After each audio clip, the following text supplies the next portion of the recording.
Hi guys, welcome to Vidya's cook book. எல்லாரும் எப்படி இருக்கீங்க? நல்லா இருக்கீங்களா? போன வீடியோலாம் பார்த்துருந்தீங்களா? பிடிச்சிருந்தா? ஃபெஸ்டிவ் சீசன்ஸ் நெருங்கிட்டே இருக்கு. அதனால இன்னைக்கு நாங்கள் உங்களுக்கு ஈஸியான ஸ்வீட் ட்ரிங்க் ரெசிபி பண்ணி காமிக்க போகிறோம். அந்த ஸ்வீட் ட்ரிங்கோட நேம் தேங்காய் பால். வாங்க எப்படி பண்ணுறதுன்ட்டு பார்க்கலாம். Let's go into the kitchen. தேங்காய் பாலுக்கு தேவையான பொருட்கள்: தேங்காய் ஒரு பெரிய தேங்காவை முழுசா எடுத்துக்கிட்டு அதை நல்லா துருவி வச்சிருக்கேன். பொடிச்ச வெல்லம். தேங்காய் ஒரு பங்கு இருந்ததுன்னா அதுல 1/4 பங்கு வெல்லம். 4 ஏலக்காய். 1 டேபிள் ஸ்பூன் சாப்பாட்டு அரிசி. இதை அரை மணி நேரத்துக்கு முன்னாடி தண்ணியில ஊற போட்டு வச்சிருக்கேன். வாங்க நம்ம இப்ப எப்படி பண்றதுன்னு பார்க்கலாம். தேங்காயில நான் கொஞ்சம் வெதுவெதுப்பான தண்ணியை விட்டுக்கிறேன். இப்போ இந்த தேங்காவை நம்ம நல்லா பிழிஞ்சு எடுத்துக்கலாம். இங்க பாருங்க, இப்படி நல்லா கலந்து விட்டுட்டு இதை ஒரு ஸ்ட்ரைனர்ல வடிகட்டில நம்ம இப்படி போட்டுருவோம். இங்க பாருங்க, இப்படி நல்லா பிரஸ் பண்ணி இதை எடுத்துக்கலாம். அந்த முதல் பால் எல்லாம் நம்மளுக்கு முதல் பால் ரெடி ஆயிடுத்து. அதை நம்ம தனியா கொட்டி வச்சுப்போம். ரெண்டாவது பால் எடுக்கிறதுக்கு நம்ம ஜார்ல இந்த தேங்காவெல்லாம் போட்டுக்கலாம். இது மாதிரி நம்ம 2 தடவை அரைச்சிட்டு எடுத்துட்டு வரணும். முதல் தடவை நான் போய் அரைச்சி எடுத்துட்டு வரேன்.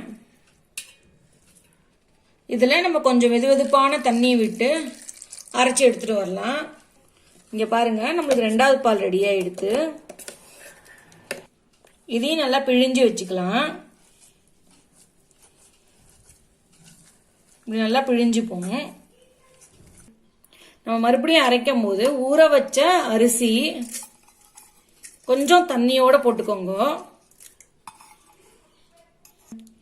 ஏலக்காயும் இதோட சேர்த்துக்கலாம். போய் இத அந்த நம்ம தேங்காய் வச்சிருக்கோம் இல்லையா, அதோட போய் அரைச்சி எடுத்துட்டு வந்துடுறேன். இப்படி போட்டுக்கலாம் தேங்காவை அரைக்கிறதுக்கு. மறுபடியும் தண்ணி விட்டு கொஞ்சம் கூட விட்டுக்கலாம். இப்போ அந்த ரைஸ் ஏலக்காய் இப்ப நம்ம தேங்காய் போட்டிருக்கோம் இல்லையா, நல்லா நைஸா அரைச்சிட்டு கடைசி பாலை வச்சிடலாம், கொட்டி வச்சிடலாம். இங்க பாருங்க, நம்ம அரைச்சதையும் நம்ம தேங்காய் அரைச்சதையும் இதோட நல்லா வடிகட்டிடலாம். இப்போ இதை போட்டு இதையும் நல்லா நம்ம பிழிஞ்சுப்போம். நல்லா ஒட்டா பிழிஞ்சுப்போம்.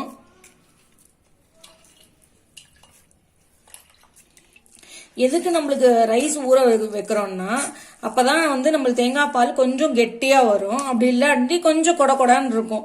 நல்லா திக்கான தேங்காய் பால கொஞ்சோண்டு அரிசி போட்டு பண்ணியிருக்கோம். நம்ம இதை விட நம்ம சேனலை சப்ஸ்கிரைப் பண்ணலன்னா கண்டிப்பா சப்ஸ்கிரைப் பண்ணிடுங்க. லைக், ஷேர், அப்புறம் பெல் ஐக்கானை பிரஸ் பண்ண மறந்துடாதீங்க. அப்பதான் எங்களோட நோட்டிபிகேஷன் உங்களுக்கு உடனே வரும். இது முதல் பால், இது ரெண்டாவது பால், மூணாவது பால். இதை நம்ம 2வது 3வது ஒன்னே மிக்ஸ் பண்ணி வைக்கலாம். ஆனா ஃபர்ஸ்ட் பாலை மட்டும் நம்ம தனியா எடுத்து வச்சுக்கணும். வாங்க நம்ம இப்ப எப்படி பண்றதுன்னு பார்க்கலாம். ஃபர்ஸ்ட் நம்ம வெள்ளத்தை, பொடிச்ச வெள்ளத்தை நம்ம ஒரு இலுப்பு சட்டியில கொட்டிப்போம். இப்போ நம்ம 2 3 வச்சிருக்கோம் இல்லையா பால் சேர்த்து, அதை நம்ம வடிகட்டி விடுவோம். ஏன்னா கொஞ்சம் திப்பி மாதிரி இருந்தா கூட நல்லா வடிஞ்சிரும். முதல் பாலையும் நம்ம இதோட வடிகட்டிடுவோம், தனியா எடுத்து வச்சுப்போம் வடிகட்டி.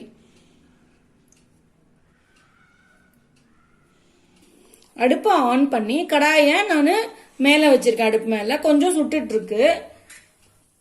இதை நம்ம கிளறி விட்டுப்போம். வெள்ளம் கரையிற வரைக்கும் கரைஞ்சா போறோம். இது அடிக்கடி கிளறிட்டே இருக்கக்கூடாது. நம்ம அப்படியே சிம்ல வச்சு நம்ம கொஞ்ச நேரம் அப்படியே இருந்துட்டா போறோம். 2 தடவை இடைக்கு கிளறி விட்டா போறோம். இப்ப கொஞ்சம் கிளறி விடுறேன். வெள்ளம் இது கொஞ்சம் கருப்பு வெள்ளம் கிடையாது. கருப்பு வெள்ளமா இருந்தா அந்த பாலோட கலரே வேற மாறிடும். நம்மளுக்கு கொஞ்சம் கலர் கம்மியான வெள்ளம் தான் கிடைச்சது. அதனால நாங்க இதை வச்சு யூஸ் பண்ணி உங்களுக்கு காட்டியிருக்கோம். நம்மளுக்கு போட்ட வெள்ளம் நல்லா கரைஞ்சிருச்சு. இப்ப நம்ம முதல் பாலை விடலாம். முதல் பாலை நல்லா கலந்து விட்டு இப்படி நம்ம விட்டுக்கலாம். முதல் பாலை விட்டு நம்ம ஒரு 2 தடவை இப்படி கலந்து விட்டு அரை நிமிஷம் இருந்தா போறோம். சுவிட்ச் ஆஃப் பண்ணிடலாம். நம்மளுக்கு அருமையான தேங்காய் பால் ரெடி ஆயிடும். முதல் பாலை ஏன் கடைசியில விடணும்னா அதோட பிளேவர், தேங்காயோட பிளேவர் அப்படியே நம்மளுக்கு அந்த கொதிக்க வைக்காம ரொம்ப கொஞ்சமா கொதிச்சு இருக்கும் இல்லையா, அது ரொம்ப சூப்பரா இருக்கும். அதனாலதான் முதல் பாலை கடைசியில விடுறோம். நீங்க இது வெள்ளத்துக்கு பதிலா சக்கரை போட்டும் ட்ரை பண்ணலாம். இங்க பாருங்க ரெடி ஆயிடுது நம்மளுக்கு. நான் ஸ்டவ் சுவிட்ச் ஆஃப் பண்ணிடுறேன். அருமையான தேங்காய் பால் ரெடி ஆயிடுச்சு. இதோட ரெசிபி ரொம்ப ஈஸி, அதனால நீங்களும் வீட்டில் ட்ரை பண்ணி பாருங்க. ட்ரை பண்ணிட்டு உங்களோட ஃபீட்பேக்கை கமெண்ட் பாக்ஸில் கொடுங்க. தேங்க்யூ ஃப்ரெண்ட்ஸ், இந்த வீடியோ பார்த்ததுக்கு. லைக், ஷேர் அப்புறம் சப்ஸ்கிரைப் பண்ண மறந்துடாதீங்க. தேங்க்யூ, பாய் பாய்.